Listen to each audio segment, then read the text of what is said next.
Bonjour à toutes et à tous, c'est Valou et bienvenue pour cette toute nouvelle vidéo. Celle-là, je pense pouvoir dire sans trop me tromper que vous l'attendiez avec impatience puisqu'après environ 14 ans et 47 jours à ne pas avoir reparlé de ce format, le casting idéal est de retour de Walking Dead Telltale. Lee, Clémentine, du lourd. Car vous étiez effectivement très nombreux à me le demander, ça faisait plusieurs mois véridiques que depuis Red Dead Redemption 2 on n'avait pas repris cette rubrique. Et alors, la première chose évidemment que j'ai envie de discuter avec vous, c'est que non, je fais partie de ces gens, et je préfère le dire tout de suite en trame principale, qui ne pense pas qu'une série de Walking Dead inspirée des jeux vidéo Telltale soit une bonne idée. Ce serait jamais aussi puissant, immersif que ce que nous a donné le scénario du jeu vidéo. C'est un jeu à choix, ce serait extrêmement compliqué justement de pouvoir contenter l'intégralité des joueurs. Et d'un point de vue personnel, j'ai eu tellement d'attachement pour le jeu, tellement d'affection pour Clémentine, tellement d'émotion pour ma seconde fille spirituelle avec Ellie, sans trop de problèmes, que contrairement à ce qu'on pourrait penser par exemple sur The Last of Us, où on a quand même Neil Druckmann, HBO, le créateur de Tchernobyl derrière, ce qui prouve quand même qu'on a très peu de chances d'être déçu. Pour le coup, si c'est AMC qui s'en charge avec cette magnifique idée de vouloir toujours à outrance aller dans le spin-off du spin-off du spin-off pour étendre un univers qui n'a pas lieu d'être, je ne suis pas convaincu que ce serait une bonne idée et je n'ai pas envie, moi, de voir Clémentine dans l'univers de Walking Dead. Mais vous étiez très nombreux à me demander cette vidéo et vous savez que j'aime ce genre de challenge où on essaie de trouver des acteurs, des comédiens, des productions, des BO pour voir quel serait finalement le casting idéal d'une série. C'est pourquoi j'ai quand même décidé de faire cette vidéo, voilà, pour la beauté du sport, c'est l'entertainment, c'est WrestleMania aujourd'hui. Raison pour laquelle on entame, vous le savez très bien, comme d'habitude, avec la production.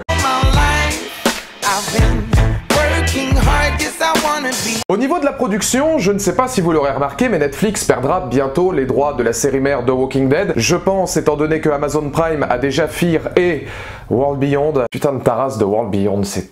Eh bien moi je parie déjà fort là-dessus qu'Amazon récupérera probablement les films sur Rick Grimes si la condition du Covid continue, et je pense également qu'elle récupérera la série mère. Donc pour commencer cette analyse autour de la série idéale de Walking Dead Telltale, je la mettrai en partenariat comme toujours entre AMC et Amazon Prime, avec un budget d'environ 25 millions de dollars par saison. C'est pas énorme puisque je voudrais des saisons de 10 épisodes, donc 2,5 millions de dollars par épisode. C'est à peu près ce qu'a de Walking Dead actuellement, c'est très peu pour une série de cette envergure. C'est plus que ce que fait Fear et World Beyond notamment. Putain de bordel, mais mais ça reste largement honnête par rapport à d'autres super productions qu'on peut avoir actuellement. C'est aussi ça l'idée justement de faire un casting idéal, et c'est pour ça que je commence toujours par parler de la production, parce que c'est une vidéo qui se veut réaliste. Que ce soit dans le choix du casting, que ce soit dans la prod, le showrunner, etc. J'essaie d'être un maximum réaliste pour qu'on se dise oui, effectivement, ce serait potentiellement imaginable et tangible. Donc 25 millions par saison pour 3 saisons de Walking Dead Telltale. Je ne verrai pas ça au-delà de 3 saisons, pour la simple et bonne raison que si pour moi, dans l'univers du jeu vidéo, les saisons 1 et 2 peuvent tenir en une saison entière, la saison 3 autour de Ravière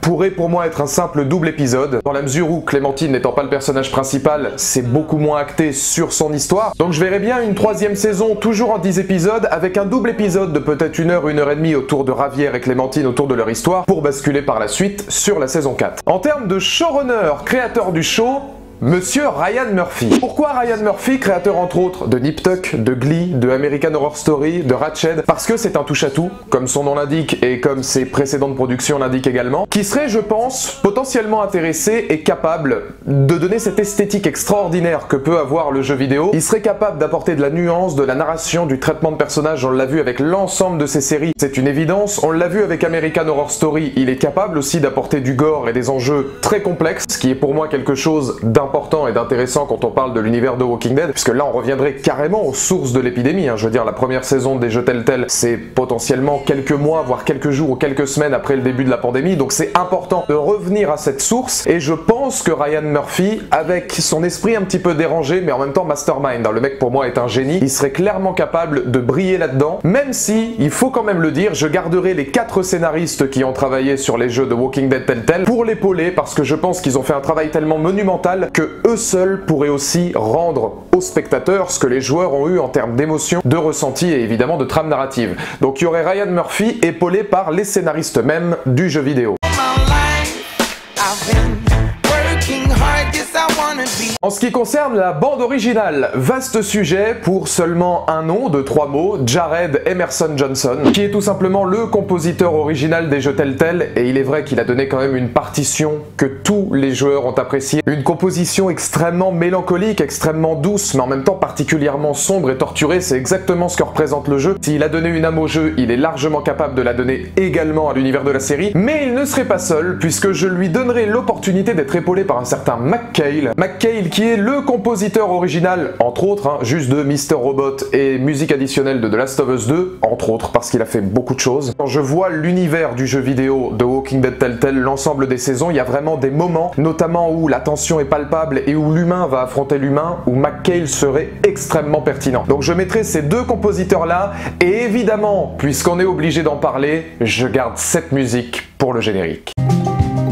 Well, it's easier than just waiting around to die. Ça, je pense qu'on sera tous d'accord là-dessus, c'est l'emblème, c'est l'hymne. Alors le nombre de musicalités et de soundtrack, pour le coup pas de score mais de soundtrack, il y en a à tire-larigot, de Take Us Back à Annadelle en passant par beaucoup d'autres, mais celle-là, elle est culte. Passons maintenant au casting, la partie pour laquelle vous regardez cette vidéo évidemment, et alors je préfère le préciser tout de suite, ce casting ne comporte pas tous les acteurs de prédilection comme je le fais en règle générale avec The Last of Us ou Red Dead, c'était déjà le cas dans mes anciennes vidéos, je vais pas mettre Brad Pitt, DiCaprio, ceci, cela, parce que évidemment il faut faire en fonction du budget. Donc j'ai essayé de trouver un casting en fonction du budget que je lui ai donné, c'est-à-dire un casting plutôt orienté série télévisée, avec une ou deux têtes d'affiche extrêmement importantes, histoire de lancer la série, notamment sur le personnage de Lee qui est pas là très longtemps, donc on peut pour le coup je pense se permettre d'avoir un acteur de renom. Et il faut aussi partir de cette définition simple, ce casting que je vais vous proposer, il pourra paraître assez grandiloquent pour certains d'entre vous, et peut-être que vous vous direz, ouais mais il nous dit que c'est un truc réaliste, mais en même temps il met des acteurs, à mon avis, qui seraient trop chers pour la série. Il faut savoir que je vous ai donné que 8 personnages, parce qu'il y en a une cinquantaine, et que évidemment, j'avais pas le temps, et je pense que vous non plus. J'ai mis donc 8 personnages qui étaient 8 de mes préférés, les 8 qui me sont venus spontanément, et puis je vous laisserai peut-être le soin dans les commentaires de m'en donner d'autres. Et si ces 8 là pour moi sont des acteurs qui sont assez reconnus dans le monde de la télévision, même si pour le coup je pense assez accessibles, eh bien tous les autres seraient potentiellement de petits acteurs ou des inconnus ou des gens qui pourraient performer alors qu'on ne les connaît pas forcément. Ça permettrait évidemment d'équilibrer le budget. On commence tout de suite et vous vous doutez bien avec qui on va commencer. La fille spirituelle. Je t'aime Clémentine. Clémentine, fille spirituelle de toute personne ayant un jour posé les mains sur The Walking Dead Telltale. De petite fille innocente à ado débrouillarde, son histoire demeure l'une des plus fortes de l'univers Kirkman, d'une maturité et d'une intelligence hallucinantes. Ayant souffert tout au long de son aventure avec Lee jusqu'à porter responsabilité de nombreux groupes sur ses épaules, apprentissage d'une vie presque entièrement vécue dans l'apocalypse, il ne s'agit pas que d'un rôle à endosser, mais bien d'une institution. Clémentine, c'est l'âme d'un jeu hors du commun, vécu qui accompagnera forcément l'actrice endossant cette responsabilité pour toujours. Première interrogation et premier constat d'échec de ma part, de la même manière que je ne parlerai pas d'AJ qui est présent dans la saison 4 puisque je ne suis pas spécialisé dans les acteurs afro-américains de 5 à 6 ans. Heureusement d'ailleurs, ce serait bizarre sinon. Eh bien, je n'ai pas trouvé d'actrice pour jouer le rôle de Clémentine jeune. Dans le sens où elle a 6 ou 7 ans, peut-être même moins, maximum dans la première saison. Donc je pense qu'il faudra une inconnue, et la première interrogation, est-ce que cette inconnue-là, on la laissera grandir pour pouvoir jouer Clémentine tout le temps? Je pense que c'est la meilleure option, mais dans l'alternative où il faut quand même égayer un petit peu ce casting, je vous ai proposé un nom pour la Clémentine de la saison 4 qui aurait aux alentours entre 16 et 18 ans. Si j'ai pu hésiter avec Samantha Logan pendant quelques temps, qui aurait pu potentiellement faire le rôle, même si beaucoup moins que la personne que je vais vous dire, je pense pouvoir vous dire honnêtement que Clémentine, avec l'attachement, l'affection que j'ai, c'était potentiellement l'un des personnages les plus difficiles pour moi de juger, et force est de reconnaître qu'Amanda Stenberg est pour moi le rôle parfait pour jouer Clémentine aux alentours de 17-18 ans. Elle a l'attitude, elle a quelque chose dans le regard qui me rappelle Clémentine, elle a le physique aussi puisque je trouve qu'elle a un sourire qui rappelle énormément Clémentine, et c'était peut-être le plus compliqué, c'est-à-dire de trouver quelqu'un qui pourrait lui ressembler tout en étant capable d'apporter extrêmement d'émotion. Et pour connaître un petit peu l'actrice dans The Hate You Give par exemple, ou quelques séries dans lesquelles j'ai pu la voir et autres films, je pense que c'est vraiment elle. Elle est un peu plus âgée, je crois qu'elle doit avoir 21-22 ans, mais elle est largement capable de jouer une actrice de 17-18. Je pense que c'est vraiment la seule en fait que j'ai perçu qui pourrait être à la hauteur de Clémentine, et sachez que vu l'affection que j'ai pour madame, forcément ça veut dire que je me suis pris beaucoup la tête pour ce personnage, mais pour moi c'est elle. Dans la catégorie culte, on peut dire que la première apparition de Lee se veut étonnante, faisant de l'Apocalypse une seconde chance pour son âme, accusée du meurtre d'un sénateur ayant couché avec son épouse. La philosophie du personnage obligera le comédien à réelle violence poétique. Entre père de substitution pour Clémentine et personnage attachant, même si par moments très dur, il sera l'empreinte des premiers moments de la série, devant imposer naturellement charisme et leadership à un show hors norme. Du côté de Lee, pareil, il n'y a que 2 acteurs. Alors là, beaucoup auraient potentiellement pu jouer le rôle, mais certains étaient déjà pris, certains étaient même, comme Coleman Domingo par exemple, déjà pris dans l'univers Walking Dead. J'en ai cependant retenu que 2. Mahershala Ali, qui pour moi a l'attitude et la carrure pour pouvoir jouer un Lee, même s'il lui manque peut-être ce côté assez dur, mais en même temps extrêmement tendre. Il est capable de le faire, évidemment, c'est un acteur extraordinaire, mais pour moi, il y en a un qui est peut-être encore plus, même physiquement et en termes de prestance et de charisme, ce que représente Lee Everett,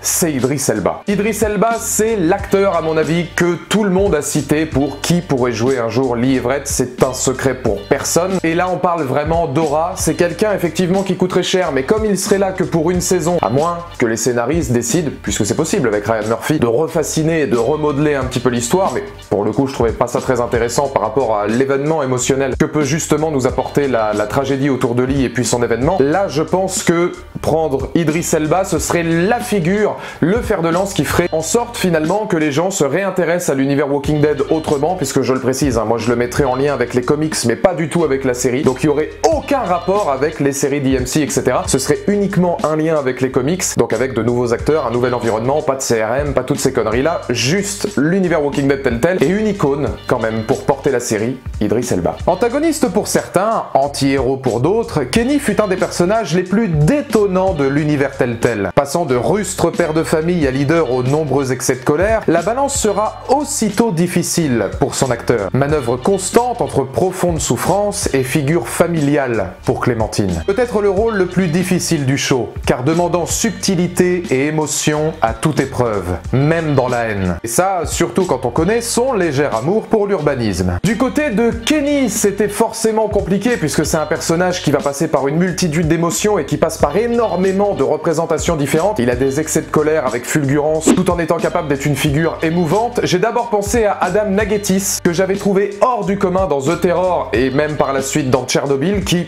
pour moi, pourrait jouer un bon Kenny. J'ai également pensé à Jerome Flynn, inoubliable de Game of Thrones, pareil dans l'attitude, mais c'était pas le choix forcément numéro 1 que j'aurais pu avoir. Woody Harrelson, mais là pareil, si on a déjà Idris Elba et vous allez voir les noms que j'ai après, je pense que Woody Harrelson c'est impossible, c'est beaucoup trop cher. J'ai donc opté pour un acteur que vous connaissez bien si vous avez vu Peaky Blinders et qui serait potentiellement castable en termes de budget, c'est Paul Anderson. Paul Anderson, il porte déjà la moustache avec une certaine saillance, il faut bien le reconnaître, ça aide quand on veut jouer Kenny. Et alors lui, quand tu as vu ce qu'il est capable de donner dans Peaky Blinders, évidemment, s'il réussit à retirer un petit peu son accent à la Andrew Lincoln pour être vraiment purement le redneck américain, il est capable de jouer les excès de colère, les excès de tendresse, d'émotion. C'est pourquoi, pour moi, s'il est grimé comme Kenny, il est le Kenny, évidemment, par excellence. Pour moi, il n'y avait pas d'autre alternative possible, c'est véritablement l'acteur qui est capable de transcender toutes les émotions du personnage. Seul rescapé du 3e acte tel de cette vidéo, Javier est le personnage principal de la saison, ayant d'emblée sacrée pression sur les épaules. Pertinent dans l'esprit de famille qu'il propose au jeu, devenant par la suite précieux soutien de Clémentine, il semble évident que sa trame narrative sera l'un des fers de lance d'une série télévisée. Et ce, même le temps de quelques épisodes, devant trouver comédien à la hauteur de ses performances. Mais qui pour incarner ce fameux joueur de baseball? Du côté de Javier, j'ai tout d'abord pensé à Rodrigo Santoro. Trop cher, potentiellement trop vieux pour le personnage de Javier aussi. C'est dommage parce qu'à l'époque de Lost, pour moi, il aurait été parfait, c'était un choix absolu. En s'éloignant du côté un petit peu hispanique, même si ça aurait pourquoi pas pu le faire, j'ai pensé à Augustus Prew, qui était excellent dans la saison 5 de Prison Break. Alors lui, je trouve que c'est un acteur, j'adorerais le voir plus tard dans beaucoup de prestations, parce qu'il m'avait vraiment bluffé. J'ai aussi pensé à Diego Boneta, même si je pense qu'en tant qu'acting, c'est peut-être pas suffisant pour pouvoir arriver dans cette prestation, mais c'est vrai que physiquement, c'est peut-être celui qui ressemblait le plus à Javier. C'est pourquoi j'ai décidé d'opter pour Bobby Bobby Soto, que peut-être certains ont vu dans The Tax Collector. Bobby Soto, il a un charisme hors norme, je pense pas que ça coûterait très cher en budget puisque sa carrière démarre juste. Premier rôle dans un David Ayer qui a pas forcément très bien marché, donc à mon avis le mec serait potentiellement friand. Si jamais le budget devenait un peu trop onéreux, je pars toujours du principe que c'est que 2 épisodes dans la saison 3. J'ai beaucoup regardé du côté du casting de Mayans MC parce que je pensais qu'il y avait des personnages et des acteurs qui pourraient vraiment incarner Javier. C'est quelqu'un de romantique, c'est pas forcément quelqu'un d'archi violent et Bobby Soto, le contre-emploi serait excellent parce que je trouve que ce côté violence poétique, il l'a amené dans Tax Collector et ça en faisait mon choix numéro 1. Dans l'univers de Walking Dead, certains personnages se doivent d'offrir scénarii, enjeux et motivations complexes, permettant, d'autant plus dans un jeu à choix, de faire grandir l'audience en même temps que Clémentine. Et Jane, du haut de ses 2 saisons à nos côtés, fait partie de ces emblèmes indispensables à la bonne compréhension d'un univers violent, où le moindre choix que nous faisons, même pour une bonne cause, amèneront de terribles conséquences. Jane, c'est l'essence même d'une écriture réussie, capable de poser réelles questions à son spectateur, entre lumière et obscurité, inoubliable de notre aventure. Pour Jane, je ne vous cache pas que c'était le plus difficile parce que la moitié des actrices que j'imaginais, eh ben c'est pas possible. Je pense notamment à Winona Ryder, puisque son look, notamment à l'époque d'Alien la Résurrection et même un peu plus tard, correspondait parfaitement au personnage. Mais alors ça c'était il y a 15-20 ans et puis maintenant elle coûte beaucoup trop cher et elle est dans Stranger Things. J'ai aussi pensé à Maggie Grace, mais là Maggie Grace, bah elle est un tout petit peu dans Fear et le personnage de Fear serait parfait pour Jane, mais d'un autre côté, bon, ça aurait pas vraiment beaucoup de rapport. C'est pourquoi j'ai opté pour Julia Garner, que certains d'entre vous connaissent peut-être notamment pour Ozark. Là, j'ai quelques doutes aussi vis-à-vis du budget, puisque c'est une actrice qui commence à prendre de plus en plus d'ampleur, mais je trouve que déjà au niveau du physique, de l'attitude et de toutes les nuances qu'elle est capable d'apporter pour la plupart des scènes que j'ai vues dans Ozark avec elle, c'est quand même une femme qui dégage quelque chose et extrêmement nuancée, vraiment beaucoup de profondeur, et je pense que c'est typiquement ce dont Jane a besoin. J'ai pas tout vu dans Ozark, puisque c'est une série que j'ai pas encore regardée, mais pour m'être renseigné sur plusieurs actrices, c'est vrai que j'ai regardé énormément de scènes avec elle pour le coup ce week-end, et il est vrai que elle m'a proposé quelque chose qui pour moi en ferait une très bonne Jane, si tant est qu'elle accepte. De retour parmi les grands vilains de la licence, oubliez le gouverneur, Negan et autres chuchoteurs, s'il y a bien un méchant emblématique chez Telltale, c'est ce bon vieux William Carver, psychopathe sordide de saison 2. Froid, cynique, brutal et sans aucune compassion, Carver est l'un des rouages essentiels, par concours de circonstances, au développement de nombreux protagonistes, faisant d'emblée de son rôle l'un des piliers d'une série pouvant, pourquoi pas, le travailler davantage. Autant vous dire que la performance de son comédien devra bouleverser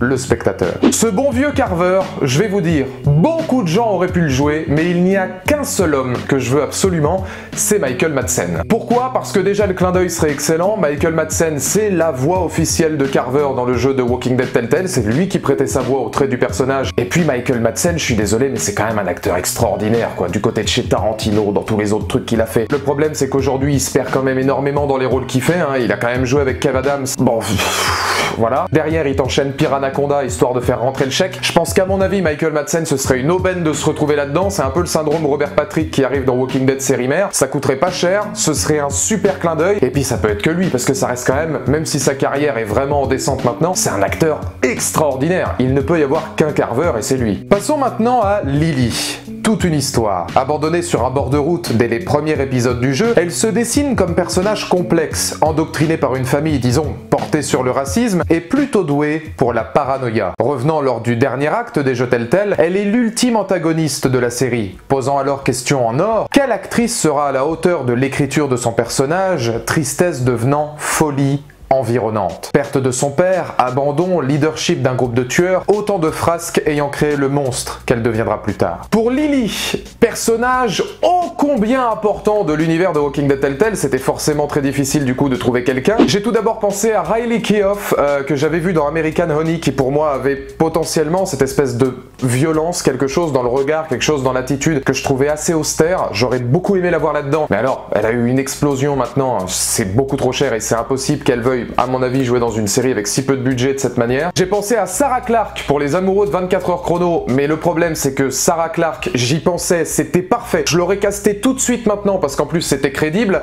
À l'époque de 24 heures chrono, c'est plus le cas aujourd'hui, mais je vous jure que dans son rôle dans 24, c'était typiquement le personnage, notamment la Lily qui arrive dans la saison 4. C'est pourquoi, pas forcément par défaut, parce que c'est quand même une jonction que j'ai envie de voir, parce que ce serait un rôle aux antipodes de ce que j'ai vu d'elle jusque maintenant, j'ai opté pour Trista Kellydon, que vous avez probablement vu dans Banshee. Trista Kellydon, c'est une actrice formidable, qui là jouerait une antagoniste et ce serait complètement différent de ce qu'on a vu, donc c'est un parti pris. Effectivement, c'est risqué, mais je pense que ça peut être très intéressant. Puis d'un autre côté, après Banshee, elle n'a eu qu'un rôle dans une autre série, je crois, ou peut-être quelques rôles, quelques apparitions, et quelques apparitions notamment dans des films avec CM Punk. Je pense que ce serait assez crédible de la voir là-dedans, d'autant que Lily c'est saison 1 et fin de saison 3, je veux dire elle est pas là pour le reste de la période, donc ça pourrait faire une Lily intéressante, si tant est qu'elle y arrive, mais vu le talent de l'actrice, j'en suis convaincu. Pour conclure, et si ce n'est pas l'option que j'ai choisie lors de l'ultime acte du jeu, Louis reste lover inconsidéré, pouvant potentiellement, selon la direction que vous donnerez au personnage, devenir disons plutôt proche de Clémentine. Alors quitte à devenir mon beau-fils, Dieu sait que ce cast sera primordial. Au lieu d'un long discours, je vais vous mettre un extrait de quelque chose qui m'a fait prendre conscience que oui, c'est peut-être le seul homme que j'aimerais voir un jour date Clémentine, puisque ça deviendrait du coup mon beau-fils. Et quand vous allez voir qui c'est, vous allez vous dire oui, je le prends largement comme beau-fils.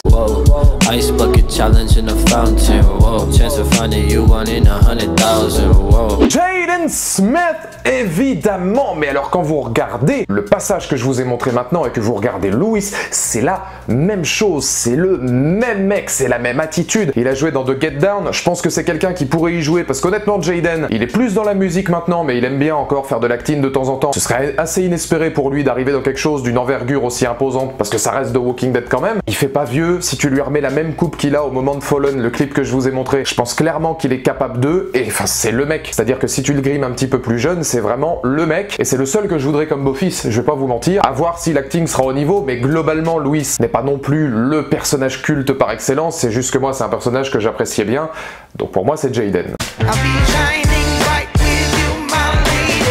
Le choix du viewer maintenant pour terminer cette vidéo, et c'est simple, je vais vous demander de trouver un acteur pour un homme. Ben, vous savez qui c'est, si vous avez joué au jeu de Walking Dead Telltale, vous savez très bien qui est Ben. Eh bien, je veux que vous me trouviez un acteur suffisamment insupportable pour pouvoir jouer Ben.